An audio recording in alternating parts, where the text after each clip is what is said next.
So here's how the bracket is looking with the round of 16 and their ties now set in the FIFA Club World Cup. And this is where we will be heading to next. We ourselves will be taking a deep dive a little later on in the show as to how we think it is going to all play out. But let's welcome in Frank Leboff now. Alex Kirkland is still with us as we talk more about what we are seeing in this Club World Cup bracket. Before we do that, though, Alex has been on the ground. Okay. He's been following the clubs. Yes. He's followed closely. And a fancy hotel. I can see it's a fancy hotel. Fancy hotel. I'll tell you what a budget we have for Alex Kirkland. Huh? What a budget. It's not fancy. He's complaining already. Alex, you've put together your winners and losers from these group stages in the Club World Cup. Let's start with your winners, shall we? I know among your winners, you've got Brazilian teams.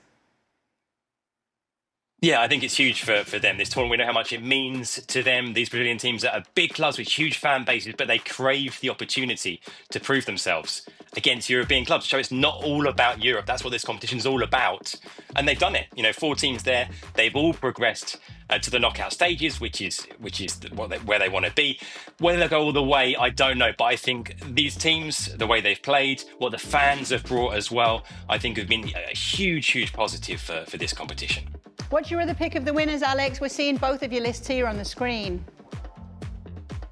Yeah, I've got to say, I mean, I was based in Fort Lauderdale in Florida, and I just happened to be staying at the same hotel as Boca Juniors. And what the Boca fans brought to this competition, not the team so much, but what the fans did with the noise they made, these huge get-togethers with thousands of fans on the beach, in the mall, at the stadiums, of course, was really special. So in terms of contributing to making this tournament feel big, I think the Boca Juniors fans were a big win for me, even if the team were sadly a bit of an embarrassment. Why are Atleti and your losers, Alex? Well, they're the first, sort of big team to go home, and it feels like a missed opportunity for them because you've got 2 Spanish teams here. Of course, it was Real Madrid and Atleti. You know, in the future, will Atleti always be at this tournament? Will it be Barcelona there instead? They had this opportunity being here. They didn't make the most of it. They didn't spend to bring in the signings that could have improved the team and the squad before the tournament. They're making those moves now. And in the meantime, yeah, they were unlucky the way they went out. Of course they were, with 6 points in the group and 2 wins out of 3. It was a bit unfortunate the way it all panned out. But like I say, it just seemed to me like a big missed opportunity for them. I'm just saying. I'm curious as to why FIFA are winners in this.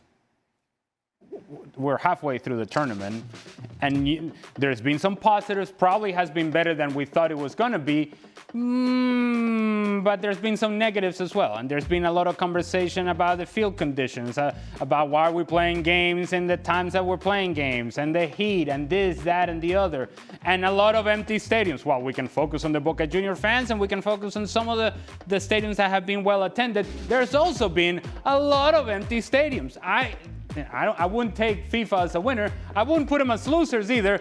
But at this point, I think they're drawing the game. They're neither winning nor losing. Alex, have they been giving you some hospitality suites or something? They have not, and I wouldn't take it if it was offered. But no, I think Ali said it. It's been better than we thought it was going to be. And yet it was never going to be perfect. There were always going to be, pretty significant flaws with this competition. And we've talked about a lot of them in terms of the experience of match-going fans and the heat and players and conditions and attendances. But I think overall, so far, I think this has exceeded FIFA's expectations in a lot of ways, because there have been some games with great attendances, with great atmospheres, with good football. It was always going to be the first edition of any tournament is difficult, and this is something to build on and improve on. But I think overall, I think FIFA are pretty happy with how this has gone so far. Are you pretty happy with Alex's list, Frank? What would you like to say about the Club World Cup so far, or what stood out to you? I just want to say maybe because why FIFA is on the positive bracket, I would say, to Alex, is because they have the time to test what goes wrong, and especially for the field, the grass, maybe the attendance. Maybe they can work on that and to make sure that next year is going to be much better. I'm talking especially about the field. Otherwise, the thing is, because of the TV rights, for example, in France, nobody cares. Nobody watches it. You have not lots of people watching it with the subscription with DAZN. So nobody even talk about it.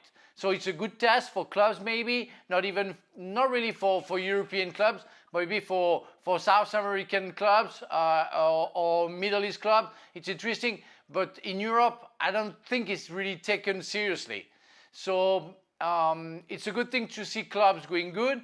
Again, we don't know if it's the end of the season or the beginning of the season. For some clubs, we can feel that's the beginning of a season for like Manchester City. But for other clubs, it's really the end of a season.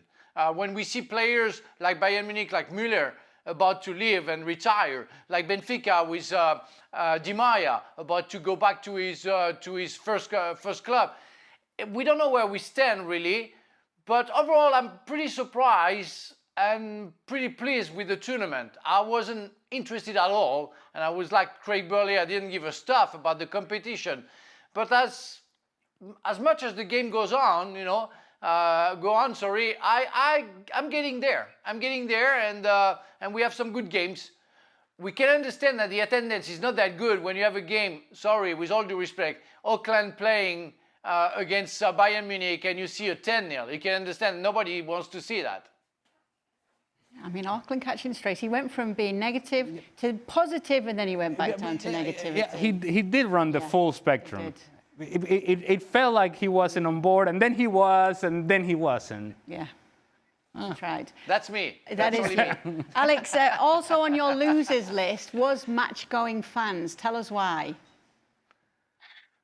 Yeah, just having talked to fans, for example, who were at the game that I was at in Los Angeles at the Rose Bowl, PSG against Atleti, midday in the sunshine, no roof, no shade, fans who've paid hundreds of dollars for tickets, who are there with their family, with young kids, and just couldn't enjoy the experience because they physically couldn't stand to be there, sat in the stands. They had to go and hide, take shelter in the shade and look for water.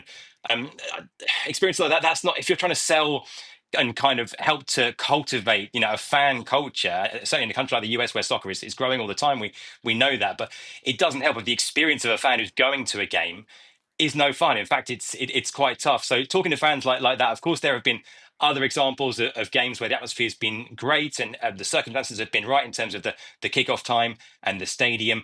But experiences like that, especially with the conditions that are really quite tough for fans that are there, it's not easy going to these games as a fan in other ways too. You've got these, by extensive security measures, so you've got to get through to even get to the stadium, which are entirely necessary, but mean you've got to get there, well in advance. It takes a long time to get away from a lot of these stadiums as well in terms of the transport infrastructure. And so I just think in terms of the fans, we know that match-going fans aren't the priority really for the organisers. It's about the global kind of televised audience. That hasn't always been fun for a lot of them, and that's a shame. Well, but that's the issue, and Alex just mentioned it there. It's PSG against Atletico Madrid. So it has to start earlier here so that it becomes a product that can be consumed in both Spain and France.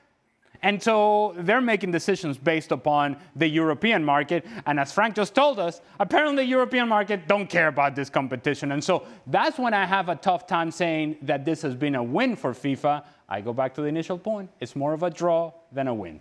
There's a lot more Club World Cup reaction to the group stages over on our website. Make sure to go and check out the articles over there. Group stage takeaways is what we got for you, predicting the winner and much more over on ESPN.com.